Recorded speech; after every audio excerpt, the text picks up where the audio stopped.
নমস্কার, কেমন আছো তোমরা সবাই? আশা করি সবাই ভালো আছো, সুস্থ আছো।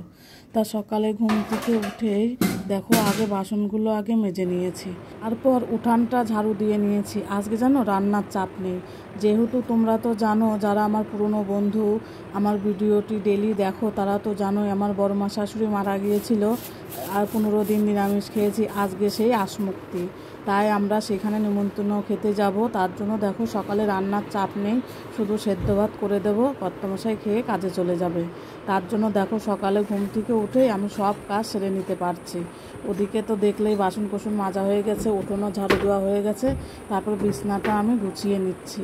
বিছনাটা আমার গোছানো হয়ে গেছে, জানালাটা খুলে দিলাম। আর দেখতেই পাচ্ছ আমার কর্তামশাই কিন্তু মাল সাজিয়ে নিচ্ছে, যেহেতু কাজে যাবে তার জন্য দেখো মাল সাজানো হয়ে গেছে। আর ওদিকে আমি বিছনাটা গুছিয়ে নিয়ে ছেলের পড়ার টেবিলটা আমি ভালো করে গুছিয়ে দিচ্ছি।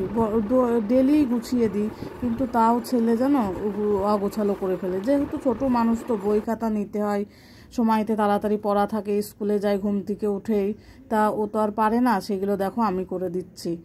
আর এই দেখো এদিকে টিভিটা আমি মুছে নিচ্ছি। টিভির উপর যে কাপড়টা দেওয়া থাকে সেটা না কেচেছি, যেহেতু পরিষ্কার করেছিলাম বড়মা মরার যে খেউরি আগেই আমি ওগুলো কেচে দিয়েছিলাম। তা দেখো সেইটা টিভির উপর দেওয়া হয়নি, তা ভাবছি গোছানোর সময় দিয়ে দেবো পরে, এখনও যেন দেওয়া হয়নি হাতালসি করে। ওদিকে দেখো ঘরটা গোছানো হয়ে গেলে তারপরে ঝাড়ু দিচ্ছি। আগে ঝাড়ু দিইনি কেন বলো তো, নোংরা টোংরা পড়বে তার জন্য আর আগে ঝাড়ু দিইনি। এদিকে দেখো আলমারির কভারটাও কেচেছি, সেটাও লাগানো হয়নি। তা দেখো আলমারির নিচে ঝাড়ু দিয়ে এদিক বার করে নিয়ে এসেছি, সেদিনও ঝাড়ু দিয়েছিলাম, তা দেখো তাও আবার একটু নোংরা হয়ে গেছে। লিপি আমার ব্লগ চ্যানেলে তোমাদের সকলকে জানাই অনেক অনেক স্বাগত, অনেক অনেক ভালোবাসা। তা নতুন দিনে নতুন সকালে নতুন একটি ভিডিও নিয়ে তোমাদের সামনে চলে এসেছি। আশা করি ভিডিওটি তোমাদের ভালো লাগবে। ভালো লাগলে একটা লাইক দিয়ে কমেন্ট করে আমার পাশে থেকো। পুরো ভিডিওটি জুড়ে আমার সাথে থাকা তোমাদের অনুরোধ রইল, কে স্কিপ করে না দেখে পুরো ভিডিওটি দেখো। এর ভিতরে আমার ঝাড়ু দেওয়া হয়ে গেছে, এবার বাইরে বেরিয়ে পড়েছি। বাইরে এসে ডাইনিংটা আমার ঝাড়ু দেওয়া হয়ে গেছে, দেখো এখন নোংরাগুলো বাইরে ফেলে দেব। আর ঝাড়ু দিতে দিতে জানো আমার এই ঝাঁটা বেশি দিন যায়ই না, মনে হয় জোর হলেও 1 মাস 25 দিন এইরকম এই বারুনগুলো যায়, বেশি দিন যায় না, কেননা ক্ষয় হয়ে যায়। যেহেতু আমার ঘরে তো আর ডেটো করা নেই, যাদের এরকম ঘর আছে তারাই বুঝবে যে এই ঝাড়ু কয়দিন যায়। এদিকে দেখো ও ঝাড়ু দিয়ে চলে এসেছি জামা কাপড় কাচতে। আজকে তো যেহেতু বিছনার চাদরটি আমি চেঞ্জ করে দিয়েছি, 2 দিন পেতেছি জানো তো, বুধবারে পেতেছি, আজকেই আবার তুলে দিয়ে নতুন একটা পেতে নিলাম। পুরোনো চাদর, ওটা কাঁচা ছিল, ওটা পেতে নিয়েছি। তা আমি জামা কাপড়গুলো ভিজিয়ে রেখে তারপরে ভাবছি যে বাসন কোসন মেজে নিই, ততক্ষণ জামা কাপড়গুলো ভিজতে থাকবে। আর তারপরে আমি জামা কাপড়গুলো ধুয়ে গা হাত পা ধুয়ে তারপরে উঠে পড়বো। তা দেখো বাসনগুলো মেজে নিয়ে তারপর আমি ধুয়ে নেবো জল দিয়ে।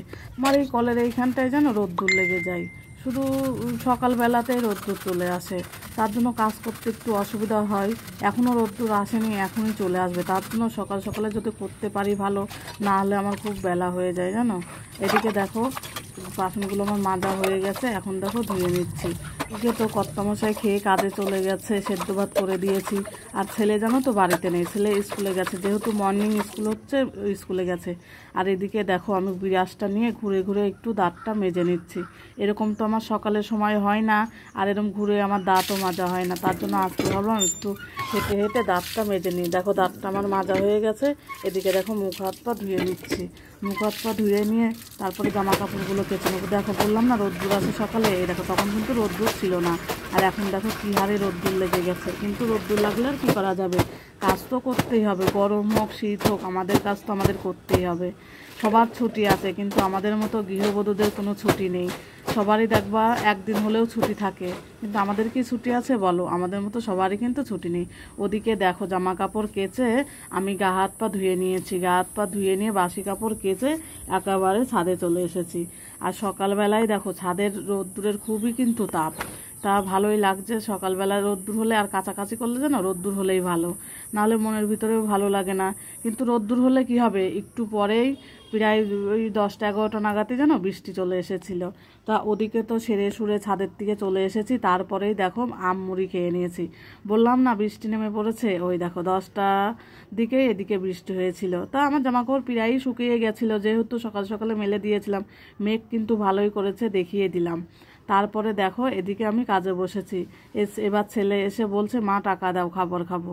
তা আমি বলছি, দেখো শোকেসে আছে, তুই নিয়ে যা। তা যেহেতু ছোটো মানুষ সকালে স্কুলে গেছে, এসে ভাত খেয়েছে, এখন একটু বেলা হয়ে গেছে ভালোই। আমি কিন্তু সকালে সেরে সুরে দেখো কাজে বসে পড়েছিলাম। আমার পান বসানো হয়েও গেছে, এখন মালগুলো দেখো ঝেলে নিচ্ছি। আর মালগুলো ঝালা হয়ে গেলে যেন কর্তামশাই চলে এসেছিল। তো আবার যেতে হবে নেমন্তন্ন খেতে, ওই জন্য বলছে তোমার এখনও হয়নি, তা নেমন্তন্ন খেতে যাওয়া। আমি এই তো হয়েই গেছে, উঠে স্নান সেরেই রেডি হয়ে বেরিয়ে পড়েছি। আর এখন দেখো মাঠ দিয়ে যাচ্ছি, মাঠের ভিতরের রাস্তা দিয়ে, আমাদের বাড়ির পাশেই যেহেতু মাঠ, দেখো কি সুন্দর দেখা যাচ্ছে, বেশ ভালো লাগছে জায়গাটা। আর এমনি যেতেও ভালো লাগে, এদিক দিয়ে যেতে যে আমার কি ভালো লাগে জানো না, তাই পরিবেশটাই খুব সুন্দর। আর এই জায়গাটা দেখো আরও সুন্দর।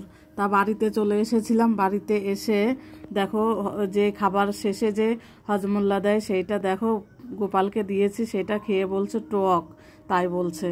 তা ও দেখো খাচ্ছে। তা ভিডিওটি আমি এই পর্যন্ত রাখছি, আসছি আগামীকাল নতুন একটা ভিডিওর সঙ্গে। ততক্ষণ ভালো থেকো, সুস্থ থেকো, সাবধানে থেকো, দেখা হচ্ছে আগামীকাল। আর জানো তো কী হয়েছিল, বাজারে গিয়ে ইলিশ মাছ নিয়ে এসেছিল রাত্রে, সেই মাছটাই দেখো দেখাচ্ছে। এবারকার বছরের প্রথম দিনে প্রথম ইলিশ, তা তোমাদের সঙ্গে শেয়ার করলাম। তা কালকে রান্নাটা শেয়ার করব, তোমরা আগামীকালের ভিডিওটা